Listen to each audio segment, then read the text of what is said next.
Hello, hello. Hey George, it's all your table now, eh? Okay, okay. Hello, hello. Hi, YouTube. Hello, world. How you guys doing? George Dongo Ahere, and I'm a game developer from Kenya. I'm currently doing my master's in Germany, and today I'll be talking about like the African ecosystem in general, and also my story as a game developer, like from around start to finish. I'll be pointing in the most relevant stuff, and I'll be sharing a bit about what I believe should be done to like grow the industry, or like what are the most key things I believe we can do to like grow the industry, grow the ecosystem, and etc. So yeah, I must start a bit by talking about my story and myself. Um, like I mentioned, I am a game developer from Kenya. So I grew up in Kenya almost all my life. Not almost all my life, but ever since I was a kid. And I always wanted to be a game developer. I was a big gamer as a kid, loved playing games. Honestly, played games so much that my mom would be worried that I was a bit antisocial. But I was pretty much fine.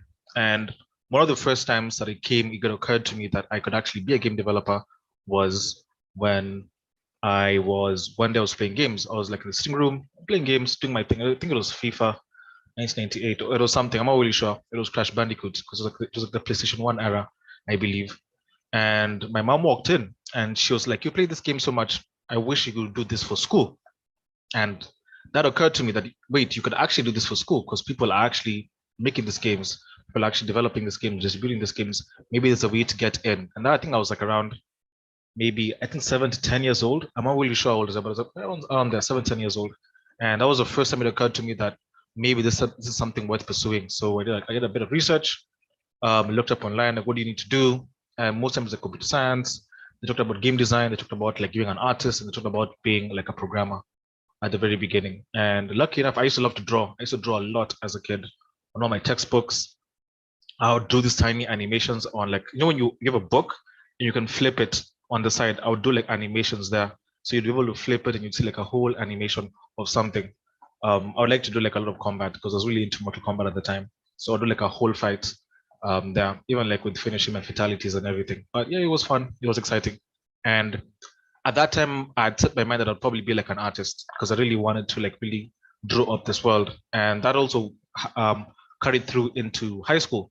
Um, but yeah, then I was pretty much a PC gamer, so I used to fiddle around with my computer a lot. And my at the time, my I think it was my dad's laptop, I believe, wasn't really that great. It didn't really handle a lot of um, good games on it. So one of my first like enters into like really programming or really figuring out how games work was trying to make sure like my actual computer can actually run my games. I used to fiddle a lot with the processors, try to get new parts for it, all this kind of stuff, just to make sure that any game can run on the computer. I was not always successful, but when I was really happy about it. But then also that gave me a lot of knowledge about computers. So getting into high school, I also took like computer studies, and I was almost like a natural at it. I knew like a lot of this information, and I also really enjoyed it a lot. And that was one of the times I was like, maybe I should do computer science because it's something that I'm really pretty much good at. I really enjoy at the end of the day. And carrying on, um, at the back of my mind, I wasn't really sure which kind of path I would take, whether I was going to go do design, whether I was going to do art, whether I was going to do programming. I didn't even really know much about them at the time. But yeah, I still didn't know I really wanted to do game development. Which goes to the second thing that happened. Like I think throughout my life that really changed I guess my understanding of what I want to do as a game developer. It was when we had our geography teacher, and those once he taught us our class, and he was leaving class, and you want to talk to a few people. I think people were asking him questions about the last exam we gave him, I believe. So it was like a question paper, like, hey, what is this question? What does this mean? And we were all like, I think like 5 or 6 people like huddle around him and actually asking him questions. Because, sir, what is this? What's the answer to this question? So I don't understand this question. What does it mean? And then after answering all our questions, he started giving us a bit of advice. He said telling us we should be like a positive impact to the world and we should like do something. So he asked all of us like a question, like, what do you want to be? So we asked the first guy, the guy said like a doctor, guys an engineer, some guys said a lawyer, like it's really typical things that you'd expect. Like a lot of people were aspiring to be at the time, an engineer, doctor, all the kind of stuff. And then he fell to me. I told him I want to be a game designer, I want to be a game developer. And then he asked me how will that help the world? And honestly, at the point I was really infuriated. I was really angry because I was like, why is this so important? Why do I have to like be a positive impact on the world? Why can't I just do what I want or do what I'm interested in? do what I love doing. And yeah, I was a bit angry because of that. Honestly, I ended up not liking that teacher so much because he gave me that kind of comment.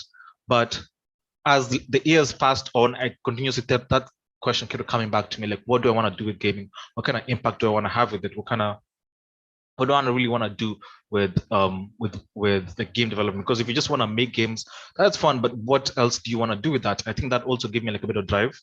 I need to figure out like what exactly I want to do with game development. Fast forward, um, I was lucky enough to get like a software engineering degree.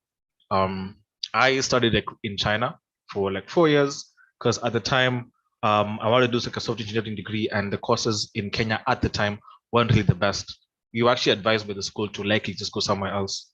I was meant to likely go study at Kenyatta University. I don't know if anybody knows about it, but it's a Kenyan university, and yeah, I was likely meant to study there. But because when we went there and we asked around, and they told us like this is not the best place to go. You should probably go to another school. And we tried JQuat, which is one of the best, I guess one of the top tech universities among others in Kenya. And I still didn't really get the right fit. So yeah, I began applying for China, and I got university there and ended up studying there for 4 years. And it's actually one of the places that really give you like a really good understanding of the gaming industry. Because in my fourth and final year, I was able to do an internship um, at an art outsourcing company. What that is basically it's a company that basically just makes art for games primarily, and they outsource it to like several companies around the world. And this gave me like a really good outlook on how like art is made, from like 3D animation to rigging to concept art to just the whole thing, because they basically had an army of artists in that company that would basically be hired by the companies to do work for them. So a company needs like, I don't know, 200 guns. These guys are going to make them. These guys need animations. They're going to make them. The guys need like a visual effects. They'll make them. These guys need like a trailer for their game. This company would make them as well. And my boss at the time was called Matthew Dye, really cool guy. He's the person that basically explained the whole gaming industry to me. Because as I joined as an intern, you always go through like this like 2 week, 2 to 3 week like time where you get to be taught about all the how the industry works, from publishing to first party and third party, all the kind of stuff, everything about how the ecosystem works, who needs who, how everything works, how publishing works, how contacts look like. He gave me like more or less like a crash course on almost everything that happens in the industry. And also through him, I got to meet a lot of people. I got to get like grow my networks. So probably one of the best bosses I've had so far, because I think through him I got like my eyes opened and I was able to see like the game industry for what it was. And around the time is when I also started making games for myself. I think I started around third year, if I'm not wrong, and I was making a lot of games for myself. This is really tiny stuff. Like I believe I was using Scratch as my first game engine, if I'm not wrong, and then I slowly transitioned into Unity a bit later. I believe in like my fourth year, if I'm not wrong, and I was making a couple of games there. Really tiny games, like most of them are just endless runners at the end of the day. And yeah, and I think it was at that time I started asking myself, like, what am I making these games for? What do I want them to look like? What do I wanted them to be? And I started getting this itch of I want to make an African game. I want to make a game that, people back home will appreciate. Plus, there weren't really many games made like with that African kind of flair or anyway, or with this African story or mythology. And we have like so much of it. We have so many stories, we have so much mythology, we have so much culture. It felt like a waste not trying to make a game based on those things. So yeah, I began thinking about like what kind of games I wanted to make in that kind of space. And fast forward, I was eventually inspired to make it was because of Fola Platformer, which is actually our first game, which is called Mzito. It's actually on the Play Store right now, so you can go actually have a look at the game. It's a 2D pixel art game, and it's like a Fola platformer. And the whole idea is I wanted to sort of give um, Kenya or even Africa its own pixel art era, because we didn't really have a pixel art era. If you think about it, we didn't really have a chance to have like this really old school games. So this is my first game. I was thinking, why not have an old school looking game, and with a bit of nostalgia, I guess. And yeah, we did. We ended up doing it, and Zito it was our first game. We created like a whole universe around it. It was an amazing experience, honestly. At the time, I was pretty much alone because this was like my fourth year of university. And after I graduated, I went back home, and I was now brainstorming a lot of these ideas with my twin brother. He's called James, and we were brainstorming a lot of these ideas, thinking about what it's going to be. We Um, I'll slowly talk about it in a bit, but when we were all discussing all these different things about, what do you want Story to be, we started thinking about the future and how we're going to sort of grow in the gaming industry and what are we going to do about it, because it was actually fun and interesting to do. At the time, I thought I would probably get an internship in Kenya or work with somebody in Kenya. But at the time, when I go back home, the industry wasn't really much. It was still in its like infancy. I think there were only maybe like two or three of the gaming companies that existed at the time. And I actually got to meet them when I was there and some of the games that were made. So it wasn't really possible to actually go through this way of like finding a company, studying under them and gaining the experience I need to be a competent game developer. So we just had to do it on our own. Um, yeah, through the inspiration of like our first game, which is Zito, which is a game that was sort of about activating your true potential. Because in a way, after we were discussing with my brother, like what do you want our games to mean, and what do you want our company to mean? We wanted it to be, we wanted to create a company that empowers people or empowers everybody around it. So we wanted our games to feel that way. We wanted them to be entertaining, wanted them to be educative in some kind of way, but you wanted them to be empowering, to make people feel like they were more than what they are. And wanted the story to take people through this experience of, actualizing themselves, activating their true potential. And actually that's what Mzito in a way sort of means, because Mzito is Swahili, it means heavy. Um, Not heavy directly, but when you use in a sentence, it could also mean that you're heavy with something, heavy with potential, heavy with strength, heavy with courage, heavy with um, yeah, heavy with potential, and that's what we wanted them to just sort of mean. And if you look at the story, essentially what happens is there were five ancient spirits, and these five ancient spirits come in the form of masks. Masks, so they're like five masks. There's Shuja, there's Riziki, there's Ajar, there's Mila, and there's Shaka. All of them like draw inspiration from different places from all over Africa, from different like mythologies and different like cultures. But in all, they were meant to symbolize the five pillars of African culture. And the whole idea was that these ancient spirits were the guardians of Africa or the guardians of life, essentially. But sadly, of course, an evil appeared, and it sort of what happened is it put all this, it took away, it put Africa to sleep. And because Africa was asleep, the ancient spirits sort of lost their power. But right before they were able to like completely disappear from the world, they stored up all the remaining power that they had, and they chose the Mzito. The Mzito are meant to be these people chosen by the ancient spirits who go on this journey to sort of reawaken Africa, more or less. And that's meant to be like the story of more or less like the whole game or the whole IP. Currently, we're already still building up on it and still growing the universe, growing the characters, growing the narrative. But all in all, it really fit what we wanted to do as a company, because our idea was to just really be this empowering brand, or make games that empower people in several ways, if not just like by making them actualize, but make them actualize like spiritually, mentally, financially, in so many kinds of ways. But we also do that through games, or do that by creating authentic African experiences. And that was sort of like the genesis of like I guess my real entry into the gaming industry, because that's when we formed our company, Western Interactive Entertainment, and we started really focusing on our game and really making it the best we can. Yeah, and a few months later, we applied for funding in a couple of places, and we were lucky enough to be chosen for the French Tech ticket, which was an amazing experience on its own. They were picking startups from all over the world to come to France to get incubated for about 2 years to grow their projects and their games and finally release them. And we were chosen, picked as one of the few people to do that. And we were able to go to France for 2 years, I believe, and successfully develop and release Zito on the stores. And yeah, it was an amazing experience.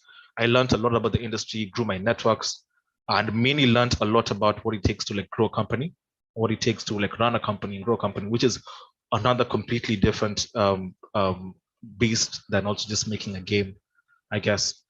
So yeah, we took it up upon ourselves, and we were able to come up with a lot. And honestly, when I went into when I started in Europe, I sort of realizing how big the industry is. As we going to some of the big events and the big expos, I was like, wow, this industry is huge. Because before then, most of what I think the industry is very, very small. Maybe a company there, maybe a few game jams. I haven't really seen the full scale of how big this industry could be. And what it should be. And I wanted to sort of bring this all back home at the end of the day. So yeah, French Tech ticket was an amazing experience. Like I said, I learned a lot. I grew a lot and was able to sort of become, I guess, the CEO of my company like fully, because before I didn't really know what I was doing. And yeah, I was able to really understand what it really takes to really chase this goal of becoming a game developer, but also another goal of trying to make Voice Interactive one a top tier like gaming company, like globally, not just in Kenya or not just in Africa. But yeah, fast forward, like right, I did realize that I don't know a lot about the gaming industry, and so I decided to pursue my master's, which is where I am now. I'm almost about to complete my master's. I went to Germany and currently completing my master's right now. And once I finish, I do plan on getting a bit of experience and also then finally coming back home and really trying to give as much impact as I can. Currently, our team is split. So we have part of our team, okay, me, it's just me, that's in Europe right now. And more or less the rest of our team is in Kenya, is based in Kenya. And we work like more or less like that. And yeah, it's been, has had its positives and its negatives, but generally we are happy with what we have right now. And we're actually currently working on our next two games, which is Riziki.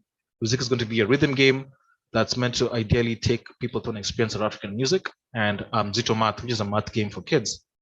But yeah, that's a bit about my story. I did live out a lot of years because I couldn't really talk about every single thing. But as you can tell, like through gaming, I felt like I did a lot, and through just chasing this dream, I went through a lot and got challenged a lot. And I'm happy that I took up those challenges, I took up those opportunities, and was able to like really actualize myself. And I felt like I also activated my true potential. At our company, we also feel like we are the Mzito, as much as to us, the Mzito is every single person in the world, or mainly at least for the story in Africa. And it's up to them to activate their true potential. So we try to also live up to that standard as well. And yeah, um, yeah, it was an amazing experience, and I'm looking forward to seeing where this journey will take me, continuing forward. But I'd say advice for anybody out there, if I can do it, just a kid from Kenya who dreamed of being a game developer, I believe anybody can. And even when I was growing up, I was being told like it's impossible. You can't really do this. This thing is doesn't really make any sense. Another time though, maybe there were barely any gaming companies, even in Africa. At the time, I believe there was, I think Leti Arts, and like before I'd arrived in Kenya, I believe there was Leti Arts was one of the big companies, and I think also there are a couple of other companies also in South Africa, because I think South Africa was one of the first scenes to actually just blow up in the gaming industry. But right now, if you look at it right now, there's so many scenes. There's a scene in Kenya, there's a scene in South Africa, Cameroon, Ivory Coast, Nigeria, Ghana, Egypt, Tunisia, there's Ethiopia, there's Uganda. There's so many places, just to name a few, that are actually growing and becoming, we're starting to see, we're almost leaving this infancy stage, I believe. I think we're almost past it, because I feel like the ecosystem is growing, and we're developing a lot more games, a lot more game jams like this one right here. And yeah, I'm looking forward to seeing what we can actually do with the gaming industry. I'm really looking forward to the future. I'm looking forward to the games that everybody who's joining this is going to make. Yeah, but yeah, besides that, I really also want to talk about like what I believe could also be, what are the key things I believe would help grow like the industry. And um, from what I can tell, it's mainly the two main things I'd say at the top is talent and funding. Um, Talent and funding potentially go hand to hand, but for some you need that talent, that motivation to actually do it. And once you have the motivation, you gain a bit of talent. You get a bit of you gain a bit of experience. Experience can also be called talent. At least I'm going to call it talent in this scenario. Also, I feel like the two main things that you need: talent and funding. When you go into talent, talent needs education and needs communities. So you can see this is like it needs communities for it to grow. Because if there's only talent and there's no like education to help them like really like grow and come up, then I don't think it can um, develop and do much. But yeah, I'm happy. I'm happy that we're seeing so many education facilities growing up all over the continent.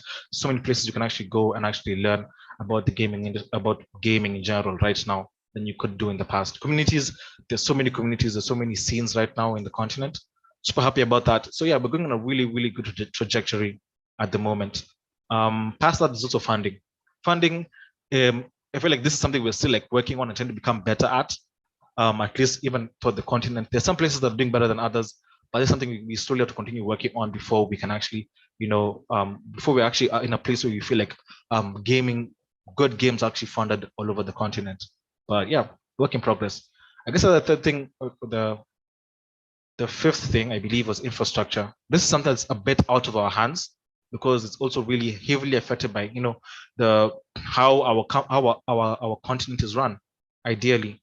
So this infrastructure comes like with what kind of devices are being used, how is how are the taxes, these are things like how is the internet, how is access to internet, is it cheap, is it expensive, what kind of technologies are people using, all this kind of stuff. Um, Fiber optic cable. So most of the stuff doesn't really it's not affected by us, but it's more like what is the infrastructure for the continent and does it allow game developers and gamers to like thrive ideally?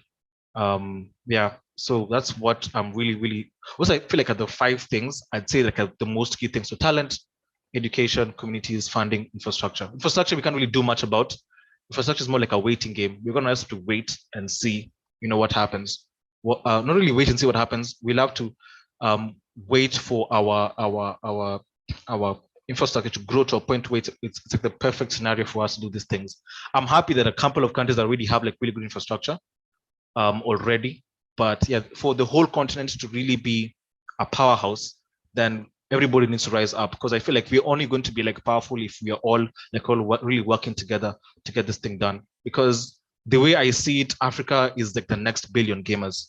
If you think about it, if you think about like how things are just progressing, the next billion gamers are going to probably come from Africa. That's a huge influx of gamers into the market, and I just see a lot of potential there for the gamers and for the game developers. That comes into esports. It comes to the kind of games made, the kind of content made. I'm super excited for the next 10 years because the next 10 years we're going to really see like the genesis of like creativity and the African industry and all that. And funny enough, this is one of the first times just Africa in general is actually entering a new creative space.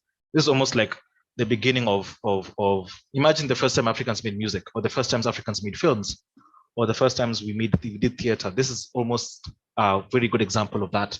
So yeah, I'm looking forward to us like joining this industry like properly, creating really amazing games, really amazing experiences, blowing the world away and blowing us away as well.